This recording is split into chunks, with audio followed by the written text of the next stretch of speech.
In fact, I want to come back to journaling for a second, because one of the things that, you mentioned earlier, and we were kind of talking about, is that it's helped you have these major kind of epiphanies in your life. So tell us a little bit about, what those were and how that came about, and some of those other benefits of journaling that you found. And then I want to get into some of these lemon drops that are from your book. Yeah. So I actually write about the story, like literally all through chapter 3 of my book. Like I talk about how my sister was actually the person that was like, you need to start journaling. And this was in the summer of 2020. I was going through like the divorce. I was trying to figure out my life. I was staying with my aunt down in Florida. It was just chaos. I mean, I was honestly like very positive for the situation going on and kind of trying to figure it out. But I was running a lot and I hated running. Like running was not my thing, but it was something that like where I actually was able to find peace in. And I was running anywhere from like 6 to 10 miles a day, which was completely nuts for me. But it was me just trying to outrun my thoughts. Like I was thinking on repeat through, while I'm running, but that didn't do anything. I just kept thinking. I wasn't doing anything besides thinking about it.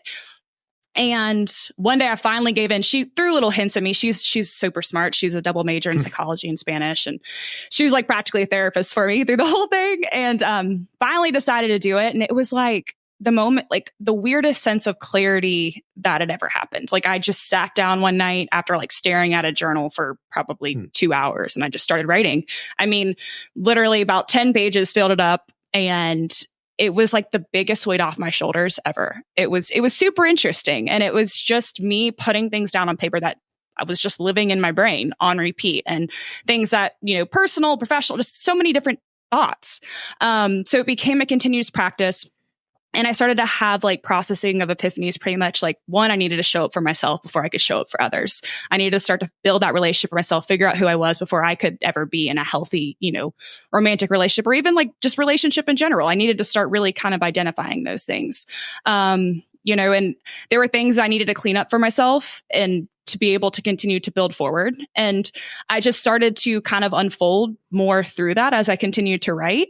And that's why I have a journal prompt actually at the end of each chapter of my book. The way my book's kind of broken down is there's like kind of a theme lesson, and it's used through my experiences, my stories. But then at the end, each chapter is like a self-reflection opportunity. So it has the lemon drop, which is kind of the key takeaway from the chapter, almost like a meme you would find on Instagram, like, oh, wow, this really hits home, right? And then the journal prompt that applies pretty much to that key takeaway that you could use for yourself. I'm curious, and as you went through that process, did forgiveness come in anywhere? Yes, self-forgiveness. I think it's one of the things, I think self-forgiveness is important before you can truly forgive others, in a sense, because if you don't know how to forgive yourself, how can you truly forgive somebody else? I was literally talking to one of my coworkers the other day. We had just a misunderstanding with clients and stuff. And they were like, oh my gosh, do you hate me? I was like, I can't hold a grudge first, I can't hold a grudge ever. I can't be mad more than 5 minutes. So like, we're good, I promise. But yeah, forgiveness is, I think a lot of us have a hard time with self-forgiveness. I think it's something that we overlook a lot too as a process of growth. Well, it's part of also going back to our previous discussion about like, making the choice to like deal with those things that you don't want to deal with that are like maybe deep down and all that stuff to really find who you really are. A lot of that is like forgiving stuff from your past that may have happened to you, but also like forgiving yourself. Like that's, part of getting past that is that. In fact, a good friend of mine, he's been on the show, his name's Evan Money, talk about an awesome name, does a whole talk on the return on forgiveness.